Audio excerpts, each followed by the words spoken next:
Hello friends, welcome to my channel. In today's video, I'm going to show you how to install an outlet to an existing three-way circuit. Stay tuned. This is an important caution. The procedure shown in this video is for information and education purposes only. If you are not comfortable working with electrical wiring or electrical equipment, I would strongly suggest that you hire a licensed electrician. Before undertaking any kind of electrical work, always make sure that you follow your local electrical safety code. So here I have my three-way circuit. I can turn on the light from here, turn it off from here, or I can turn it on from here, turn it off, or I can turn on from here and turn off from here. One very important aspect of adding an outlet to one of these two switches is that we must have a neutral wire, which is required to connect the neutral terminal of the outlet. If we don't have that, then we are out of luck. And that may be the case in very old houses. Installing an outlet on the line side is easier than installing it on the load side, because in most cases the line side has the neutral wire. The load side may have a neutral wire or may not have. We will have to find out. So whichever side does not have the neutral wire, we cannot install an outlet on that side. This thing is for sure. We can install the outlet only on that side where we have the neutral wire. The first step is to turn off the circuit breaker, remove the cover plates and remove the switches. That way we can find out which side is the line side and which side is the load side. Power is off. I will now remove the cover plates and the two switches.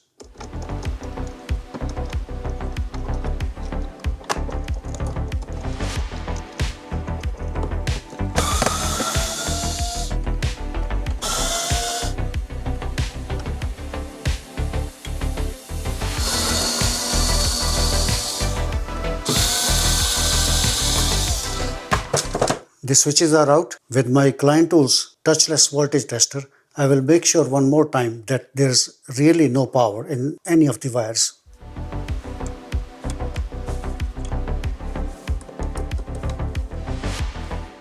There's no power, so it is safe to proceed. Two white neutrals here. Neutral is available on this side. Neutral is also available on the other side. Here we have.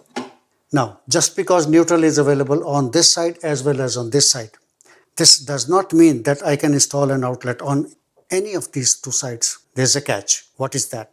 The catch here is these two outlet boxes are connected with a 14-3 wire. That means the power to one of these two boxes is switched, is not available all the time.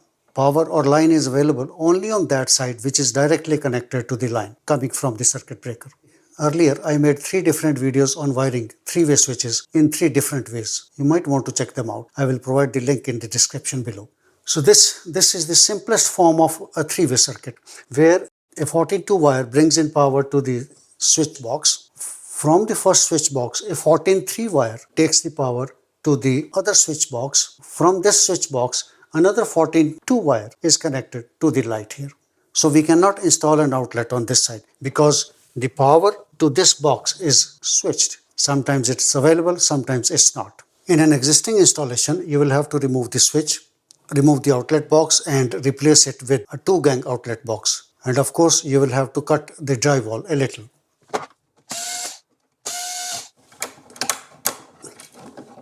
This black wire is my line wire.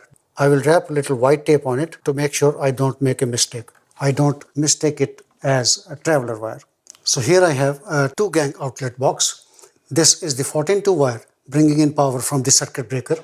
And these wires, black and red traveler, white neutral and bare copper ground, they are from this 14-3 wire which is going to the other switch box. I have put some labels here. This is my line wire, 14-2 wire.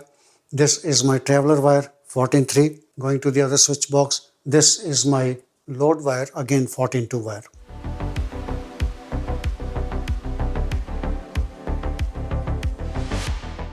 I will now start wiring the three-way switch as well as the outlet.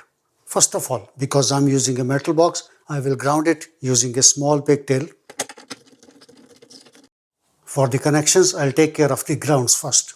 A grounding wire from the metal box, a grounding wire, bare copper ground wire from the incoming line, a bare copper ground wire from the 14-3 wire, 2 more grounding pigtails, one for the outlet and one for the switch.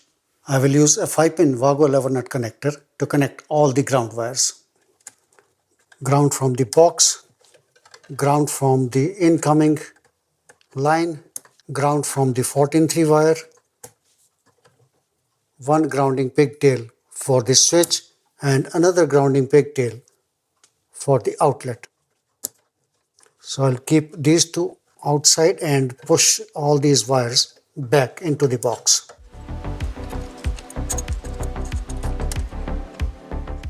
After this, I will take care of the white neutral wires.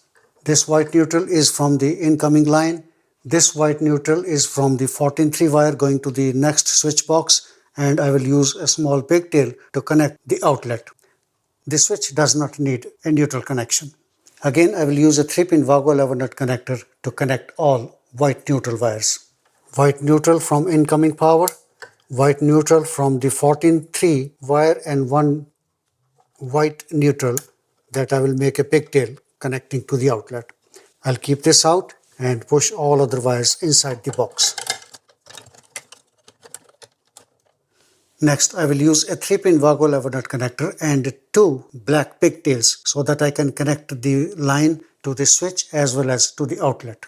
Incoming hot wire, one pigtail for the switch and another pigtail for the outlet. I can keep these two out and push the other wires inside the box. Let's start with the outlet. Connecting the ground terminal, I have to make a loop here.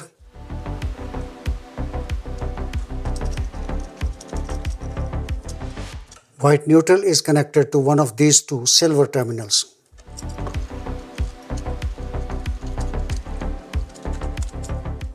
Black hot wire to one of these two brass terminals. Both are connected with this strip.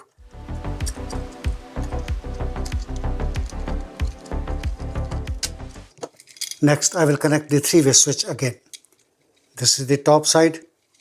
Ground is connected to the green terminal. The incoming black hot wire is connected to the black screw here.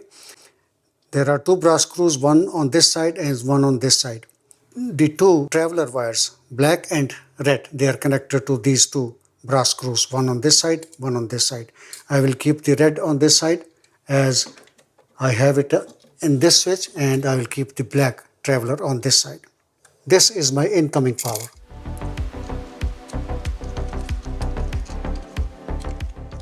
Red traveler goes here.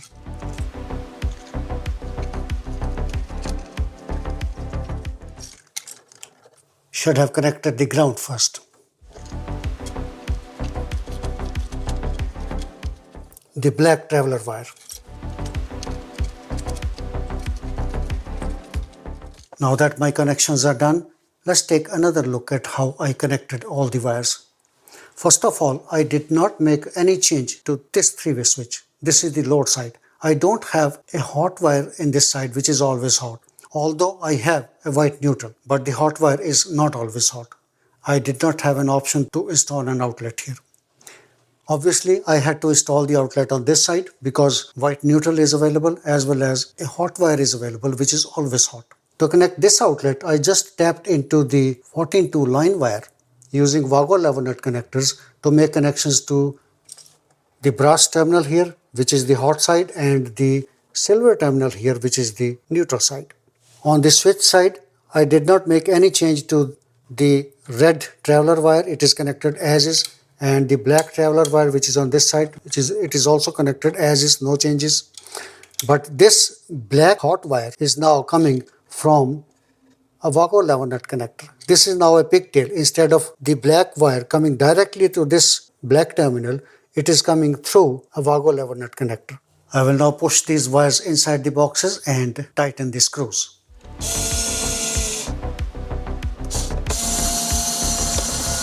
Because I am using a metal box here, I would use black electrician's tape to cover the terminals of both the outlet as well as the 3-way switch.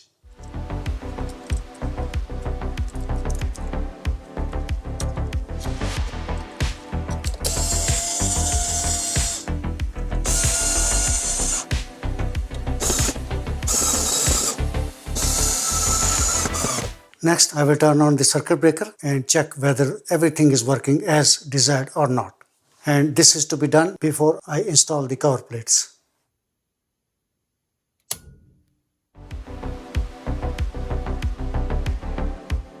Power is on, so let's check the light first. On, off, on, off. Off from here, on from here, off from here. All good. Next, the outlet.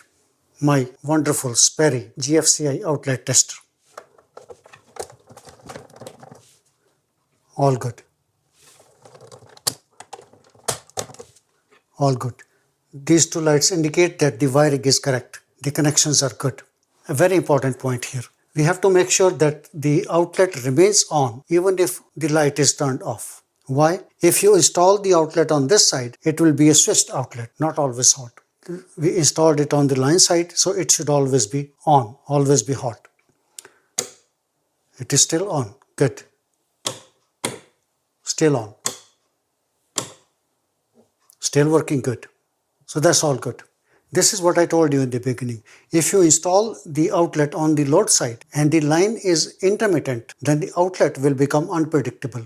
We will not be able to know when it turns on and when it turns off. But right now, everything is good. Turn it on or off from here, on or off from here. The outlet is always on. I will now install the cover plates. Forgot to tell you in the beginning, we also need a double wall plate.